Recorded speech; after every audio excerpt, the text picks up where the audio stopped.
It's July 1st, 2024. I'm picking up on part two with Mr. John Jeckovich, reading his book, Their Mother's Sons, and I'm on page 110. I said goodnight to Miss Mahaney and thanked her for everything and waited for Ann outside as she talked to her mother for a moment. As we drove off, I asked Ann if her mother thought we were quarreling. She asked a bit upset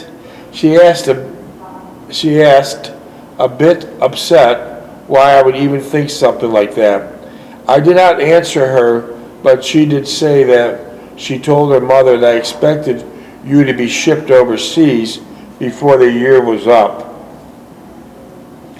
Her mother was distressed at the news and felt very sorry for the both of us. All the way to the bus station, Ann was quiet and in deep thought. This was the second time I have observed this type of behavior since we're together. I attempted to think of something to snap her out of this state she had gotten herself into, but to no avail.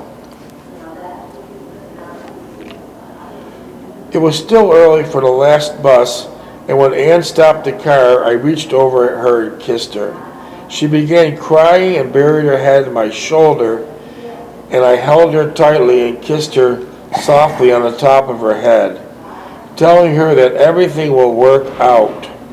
She blurted out between sobs that she was going to miss me and did not know what to do about it.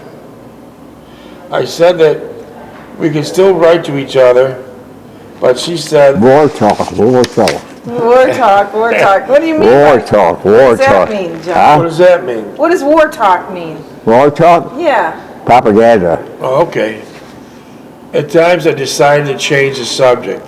I could see that was upsetting her, and I said that I would keep in touch with her for the next several weeks. And with the possibility of furlough coming, perhaps we could work something out. You'll have to go home, and it's out of the question that I go with you. It would look awful. I did not answer, but only kissed her gently. She was no longer crying.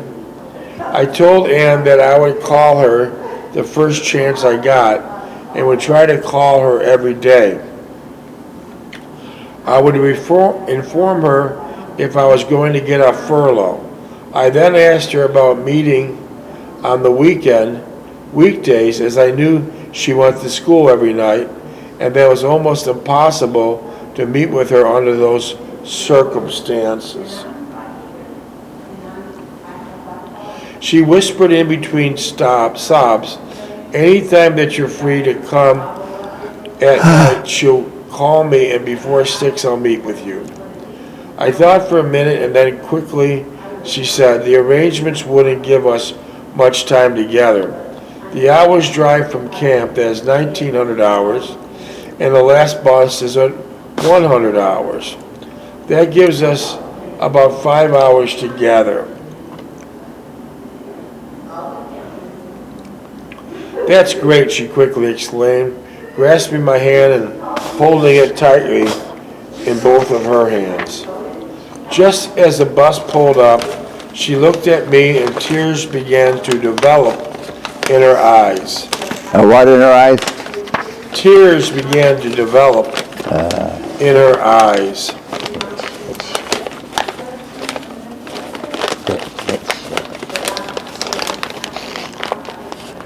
War talk, war talk. She began sobbing and threw her arms around me and kissed me with tears rolling down her cheeks. I held her tightly and tried to console her, but was no avail. She was terribly upset, and I felt bad for her, thinking that I was the one who had gotten her into this predicament. The bus driver honked the horn, and I quickly grabbed my overnight bag, gave Ann one last kiss, and ran for the bus. As the bus pulled away, I looked back. Ann was standing there, waving and crying. As she began to fade away in the distance, I wondered if I would ever see her again. When that bus was finally pulling away, you said I would wonder if I'd ever see her again. Did you ever see her again? Ann? Yeah. I don't think so, no. All right, let me continue reading. We'll find out. There was no one else on the bus, and I began going over in my mind all that happened in the past several months. I kept thinking about Ann and wondered if this would be my last trip to Owensboro. I should have done more to assure her that we would arrange something more permanent. We had thought about marriage, but decided that would be foolhardy and reckless. What if I got killed or wounded so bad that I could not function as a husband or a father? Also, there was Ann's school she so desperately wanted to finish. I was thankful that we did not do anything more than just be friends. The pleasure of it would have been most clarifying by knowing Ann, how Ann felt about it, and my feelings towards the subject. I would not be the best note to leave behind as a remembrance. I admired her for her integrity and virtue, and I wanted to take with me whatever. I did not realize completely then, but in the months ahead,